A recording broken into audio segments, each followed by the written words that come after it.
ഈശോയുടെ സമാധാനം നമ്മുടെ ഹൃദയങ്ങളെ ഭരിക്കട്ടെ. ഇന്ന് നമ്മൾ ധ്യാനിക്കാൻ ആഗ്രഹിക്കുന്നത് നമ്മുടെ സ്നേഹിതരാരാണ്, നമ്മൾ ആരെയാണ് സ്നേഹിതരായി കണക്കാക്കുക, യേശു ആരെയാണ് യേശുവിൻ്റെ സ്നേഹിതരായിട്ട് ഈശോ സ്വീകരിക്കുക. അപ്പോൾ നമുക്ക് നമ്മുടെ സഹോദരരെ യഥാർത്ഥത്തിൽ തിരിച്ചറിയണമെങ്കിൽ ആ വചനത്തോടുള്ള ആഗ്രഹം, ആ വചനത്തിൽ നമ്മൾ ജീവിക്കുമ്പോൾ നമുക്ക് തിരിച്ചറിയാൻ സാധിക്കും ആരാണ് കൂടുതൽ വിശ്വസ്തർ, ആരാണ് ദൈവത്തോട് കൂടുതൽ വിശ്വസ്തത പുലർത്തുക. ദൈവത്തോട് നമ്മൾ വിശ്വസ്തത പുലർത്തുമ്പോൾ തീർച്ചയായും നമ്മൾ സഹോദരരോടും വിശ്വസ്തത പുലർത്തുന്നതാണ്. വിശുദ്ധ മത്തായിയുടെ സുവിശേഷം 12-ാം അധ്യായത്തിൽ 46 മുതൽ 50 വരെയുള്ള തിരുവചനത്തിൽ യഥാർത്ഥത്തിൽ നമ്മുടെ സഹോദരനും സഹോദരിയും നമ്മുടെ അമ്മയും ഒക്കെ ആരാണ് എന്ന് ഈശോ വെളിപ്പെടുത്തുന്നുണ്ട്. ഇതിൽ പറയുകയാണ്, സ്വർഗസ്ഥനായ എൻ്റെ പിതാവിൻ്റെ ഹിതം നിറവേറ്റുന്നവനാരോ അവനാണ് എൻ്റെ അമ്മയും സഹോദരനും സഹോദരിയും എന്നെല്ലാം ഈശോ വെളിപ്പെടുത്തുന്നുണ്ട്. കാരണം അത്രമാത്രം ദൈവവചനത്തിൽ ആശ്രയിക്കുക. നമ്മൾ യേശുവിനോട് ചേരുമ്പോൾ നമ്മുടെ രക്തബന്ധത്തിലുള്ളവരായിരിക്കില്ല നമ്മുടെ യഥാർത്ഥ സഹോദരനും സഹോദരിയും. യേശുവിനെ അറിഞ്ഞവരാണ്, യേശുവിനോട് ചേരാൻ ആഗ്രഹിക്കുന്നവരാണ് യഥാർത്ഥത്തിൽ നമ്മുടെ സഹോദരങ്ങളായി വരിക. അപ്പം നമ്മൾ അതിനെക്കുറിച്ചും ധ്യാനിക്കുമ്പോൾ ഈശോ പറയുന്നുണ്ട്, യോഹന്നാൻ്റെ സുവിശേഷം 2-ാം അധ്യായത്തിൽ 24-ഉം 25-ഉം തിരുവചനത്തിൽ, യേശുവാകട്ടെ അവരെ വിശ്വസിച്ചില്ല, കാരണം അവൻ അവരെയെല്ലാം അറിഞ്ഞിരുന്നു. മനുഷ്യനെപ്പറ്റി ആരുടെയും സാക്ഷ്യം അവന് ആവശ്യമായിരുന്നില്ല. മനുഷ്യനുള്ളത് എന്താണെന്ന് അവൻ വ്യക്തമായി അറിഞ്ഞിരുന്നു. കണ്ടോ, മനുഷ്യനെക്കുറിച്ച് ആരുടെയും സാക്ഷ്യം യേശുവിന് ആവശ്യമില്ലായിരുന്നു. മനുഷ്യനിൽ ഉള്ളത് എന്താണെന്ന് യേശു അറിഞ്ഞിരുന്നു. യേശു മനുഷ്യരെ വിശ്വസിച്ചിരുന്നില്ല എന്നാണ് ഈ വിശുദ്ധ ഗ്രന്ഥം പറയുക. മനുഷ്യൻ്റെ സ്വഭാവം ഈശോയ്ക്ക് വ്യക്തമായിട്ടറിയായിരുന്നു.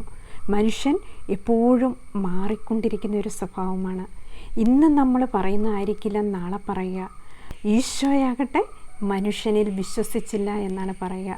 അതുപോലെ തന്നെ യോഹന്നാൻ്റെ സുവിശേഷം 9-ാം അധ്യായത്തിൽ ഈശോ ഒരു അന്ധനെ സുഖപ്പെടുത്തുന്നുണ്ട്. അന്ധനെ സുഖപ്പെടുത്തുമ്പോൾ ആ വചനം നമ്മളൊന്ന് മുഴുവൻ വായിക്കുകയാണെങ്കിൽ കാണാൻ സാധിക്കും, അന്ധൻ യേശുവിനെ വിശ്വസിക്കുമ്പോഴും കൂടെയുള്ളവർ യേശുവിനെക്കുറിച്ച് പലതും പറഞ്ഞ് അതിൽ നിന്ന് അവനെ മാറ്റാൻ ശ്രമിക്കുമ്പോഴും യേശുവിന് അവൻ പരിപൂർണമായിട്ട് വിശ്വസിക്കുകയാണ്. മനുഷ്യൻ പറയുന്ന വാക്കുകൾ അവൻ സ്വീകരിക്കുന്നില്ല. അതിലുപരി ദൈവത്തിൻ്റെ വചനത്തോട് അവൻ വിശ്വസ്തത പുലർത്തുകയാണ്. ആ യേശുവിനെ പരിപൂർണമായിട്ട് അവന് വിശ്വസിക്കുകയും സ്വീകരിക്കുകയും ചെയ്യുമ്പോൾ യേശു ആരാണ് എന്നവന് അവസാനം വെളിപ്പെടുത്തി കിട്ടുന്നുണ്ട്. യോഹന്നാൻ്റെ സുവിശേഷം 9-ാം അധ്യായത്തിൽ നമ്മൾ വായിക്കുമ്പോൾ ഈശോ അവനോട് പറയുകയാണ്, നിന്നോട് സംസാരിക്കുന്ന അവൻ തന്നെയാണ് ഞാൻ. യോഹന്നാൻ്റെ സുവിശേഷം 9-ാം അധ്യായത്തിൽ 36-37 തിരുവചനത്തിൽ പറയുന്നുണ്ട്, അവൻ ചോദിച്ചു, കർത്താവേ, ഞാൻ അവനിൽ വിശ്വസിക്കേണ്ടതിന് അവൻ ആരാണ്? യേശു പറഞ്ഞു, നീ അവനെ കണ്ടു കഴിഞ്ഞു, നിന്നോട് സംസാരിക്കുന്നവൻ തന്നെയാണ് അവൻ. ഈശോ ദൈവത്തിൽ വിശ്വസിച്ച് കഴിഞ്ഞപ്പോൾ ദൈവം അവന് തന്നെ വെളിപ്പെടുത്തുകയാണ്. നമ്മുടെ ജീവിതത്തിലും നമ്മൾ യേശുവിനെ വിശ്വസിച്ച് കഴിയുമ്പോൾ പല വ്യക്തികളും നമ്മെക്കുറിച്ച് പലതും പറയുമ്പോൾ യേശുവിനെ മാറ്റി നിർത്തുന്ന പല അനുഭവങ്ങളും നമുക്കുണ്ട്. അപ്പോൾ നമ്മൾ ആ യേശുവിൽ പരിപൂർണമായിട്ട് വിശ്വസിച്ചെങ്കിൽ മാത്രമേ യേശുവിന് നമ്മിൽ പ്രവർത്തിക്കുവാൻ സാധിക്കുകയുള്ളൂ. അതുകൊണ്ടാണ് അന്ധനായി പിറന്ന ഈ വ്യക്തിക്ക് യേശുവിലൂടെ സൗഖ്യം ലഭിച്ചപ്പോൾ പലരും അവനെ പിന്തിരിപ്പിക്കാൻ നോക്കി. പക്ഷേ ആ മനുഷ്യൻ പരിപൂർണമായിട്ട് ഈശോയിൽ വിശ്വസിച്ചുകൊണ്ട് മുമ്പോട്ട് നിന്നപ്പോഴാണ് ഈശോയെ അദ്ദേഹത്തിന് വെളിപ്പെടുത്തി കിട്ടിയത്. അദ്ദേഹം അവസാനം വിളിക്കുന്നുണ്ട്, കർത്താവേ, അങ്ങ് ആരാണ് എന്ന് ചോദിക്കുമ്പോൾ ഈശോ പറയുകയാണ്, അത് ഞാൻ തന്നെയാണ്. നമ്മുടെ ജീവിതത്തിലും പല പ്രശ്നങ്ങളിലും നമ്മൾ തളരുമ്പോൾ, മനുഷ്യൻ നമ്മളെ പരിഹസിക്കുമ്പോഴും കളിയാക്കുമ്പോഴും നമ്മളും പലപ്പോഴും യേശുവിനെ ഉപേക്ഷിക്കാറുണ്ട്. യേശു തന്ന ആ സത്യത്തെയും നീതിയിൽ നിന്നും നമ്മൾ മാറ്റപ്പെടാറുണ്ട്. അപ്പോൾ നമ്മുടെ ആ വിശ്വസ്തത, ആ ദൈവത്തിൻ്റെ സ്നേഹം നമ്മളിൽ നിന്ന് നഷ്ടപ്പെടുകയാണ് ചെയ്യുക. നമ്മൾ മനസ്സിലാക്കണം, യഥാർത്ഥത്തിൽ യേശുവിൻ്റെ സ്നേഹിതൻ ആരാണ്. യോഹന്നാൻ സുവിശേഷം 15-ാം അധ്യായത്തിൽ 15-ാം തിരുവചനത്തിൽ ഈശോ പറയുന്നുണ്ട്, ഇനി ഞാൻ നിങ്ങളെ ദാസന്മാരെന്ന് വിളിക്കുകയില്ല, കാരണം യജമാനൻ ചെയ്യുന്നത് എന്തെന്ന് ദാസൻ അറിയുന്നില്ല. എന്നാൽ ഞാൻ നിങ്ങളെ സ്നേഹിതന്മാരെന്ന് വിളിച്ചു, എന്തെന്നാൽ എൻ്റെ പിതാവിൽ നിന്ന് കേട്ടതെല്ലാം നിങ്ങളെ ഞാൻ അറിയിച്ചു. യേശു തൻ്റെ ശിഷ്യന്മാരോട് പറയുകയാണ്, എന്നാൽ ഞാൻ നിങ്ങളെ സ്നേഹിതന്മാരെന്ന് വിളിച്ചു എന്നാ പറയുക. എന്താണ് ഈ സ്നേഹിതർ? പിതാവിൽ നിന്ന് കേട്ട കാര്യങ്ങളെല്ലാം ഉൾക്കൊള്ളുന്നവരാണ് സ്നേഹിതർ. പിതാവും പുത്രനും പരിശുദ്ധാത്മാവുമായ ത്രിത്വൈക ദൈവം ഒന്നാണെന്നും പിതാവിൽ നിന്ന് കേട്ട കാര്യങ്ങളാണ് പുത്രൻ പഠിപ്പിക്കുന്നതെന്നും നമുക്ക് വെളിപ്പെടുത്തി കിട്ടിയാൽ അത് നമ്മൾ സ്വീകരിച്ചു കഴിയുമ്പോൾ ദൈവം നമ്മളെ സ്നേഹിതരായിട്ട് കണക്കാക്കുന്നുണ്ട്. ബൈബിളിൽ നമ്മൾ ഒരേ വ്യക്തിയെ മാത്രമാണ് സ്നേഹിതനായി കാണപ്പെടുന്നത്. അബ്രഹത്തെ ദൈവത്തിൻ്റെ സ്നേഹിതൻ എന്ന് വിളിക്കുന്നുണ്ട്.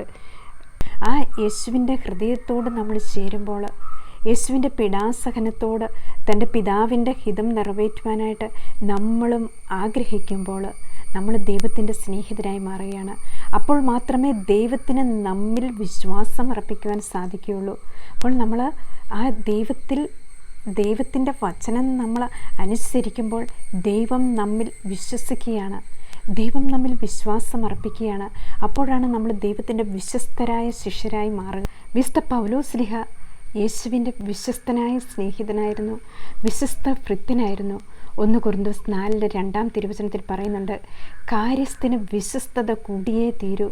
എന്തു വന്നാലും ആ ദൈവത്തിൻ്റെ വചനത്തോട് വിശ്വസ്തതയും സ്നേഹവും നമ്മൾ പുലർത്തുമ്പോൾ അവിടെ ഒരു ആത്മത്യാഗം വരികയാണ്, ആത്മസമർപ്പണം വരികയാണ്. അവിടെ വിശ്വാസവും സ്നേഹവും വിശുദ്ധിയും എല്ലാം ഉണ്ടാകുന്നുണ്ട്.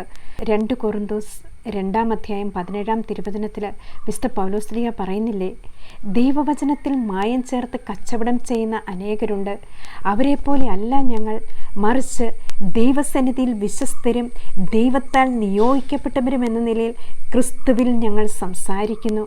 ഇത്ര ശക്തിയോടെ വിശുദ്ധ പൗലോസ്ലീഹ വചനം പറയണമെങ്കിൽ ആ ദൈവത്തിൻ്റെ സ്നേഹിതനും ദൈവത്തിൻ്റെ ഹൃദയം അറിഞ്ഞവനുമാണ് വിശുദ്ധ പൗലോസ്ലീഹ.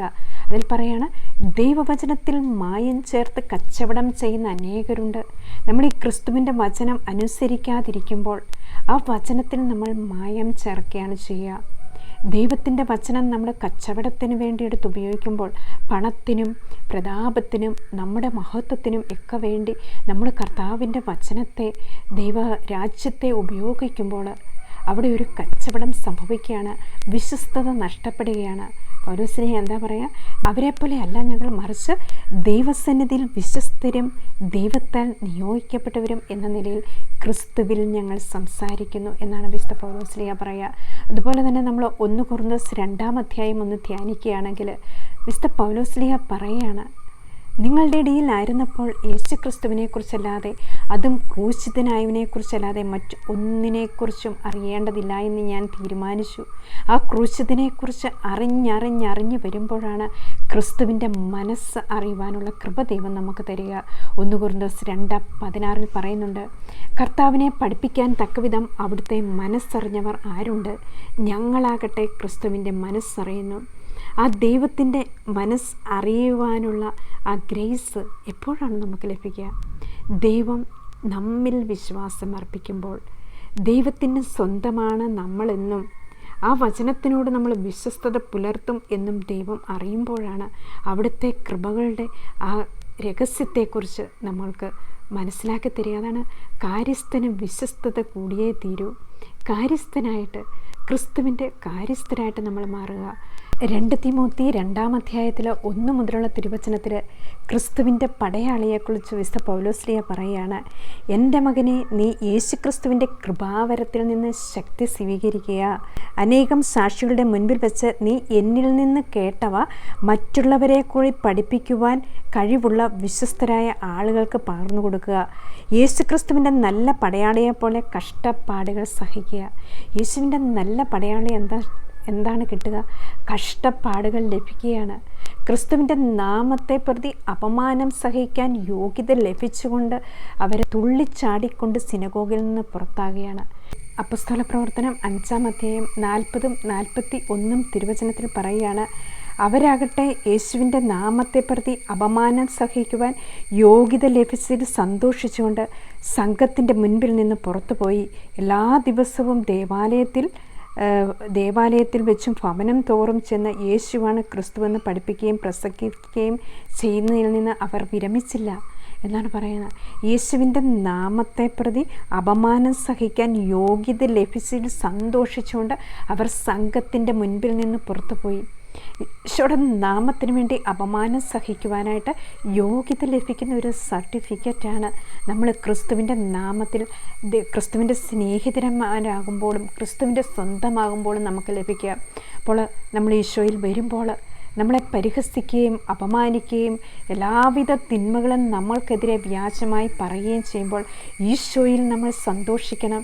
ആഹ്ലാദിച്ച് ആനന്ദിക്കുമ്പോഴാണ് പരിശുദ്ധാത്മാവ് നമ്മുടെ മേൽ വരുന്നത്. അതാണ് 1 പത്രോസ് 4:14 പറയുവാണ്, ക്രിസ്തുവിൻ്റെ നാമത്തെ പ്രതി നിന്ദിക്കപ്പെട്ടാൽ നിങ്ങൾ ഭാഗ്യവാന്മാർ. എന്തെന്നാൽ മഹത്വത്തിൻ്റെ ആത്മാവ്, അതായത് ദൈവാത്മാവ് നിങ്ങളിൽ വസിക്കുന്നു എന്ന് നിങ്ങൾ അറിയുന്നില്ലേ? അപ്പോൾ ഈശോയുടെ ഈ നാമത്തെ പ്രതി നമ്മൾ അപമാനങ്ങളും പീഡനങ്ങളും സഹിക്കുവാൻ തയ്യാറാകണം. ആ യേശുവിൻ്റെ സ്നേഹിതരും യേശുവിൻ്റെ സ്വന്തവുമായി നമ്മൾ മാറണം എന്നാണ് വിശുദ്ധ പൗലോസ് ശ്ലീഹായിലൂടെ ഈശോ നമുക്ക് വെളിപ്പെടുത്തി തരിക. ഓരോ വചനത്തോടും ഈശോയുടെ വിശ്വസ്തത പുലർത്തിക്കൊണ്ട് ഓരോ പാപത്തെയും നമ്മളിൽ നിന്ന് ദൂരെ അകറ്റിക്കൊണ്ട് ദൈവത്തോട് നമ്മൾ പരിപൂർണ്ണ വിശ്വസ്തത പുലർത്തുവാനും ക്രിസ്തുവിൻ്റെ സ്നേഹിതനാകുവാനും നമ്മളെ അനുഗ്രഹിക്കണമേ എന്ന് ഈശോയോട് യാചിച്ചുകൊണ്ട് പരിശുദ്ധ കന്യാമറിയത്തിൻ്റെ മധ്യസ്ഥം യാചിച്ചുകൊണ്ട് ഈശോ മിശിഹായ്ക്ക് സ്തുതിയായിരിക്കട്ടെ.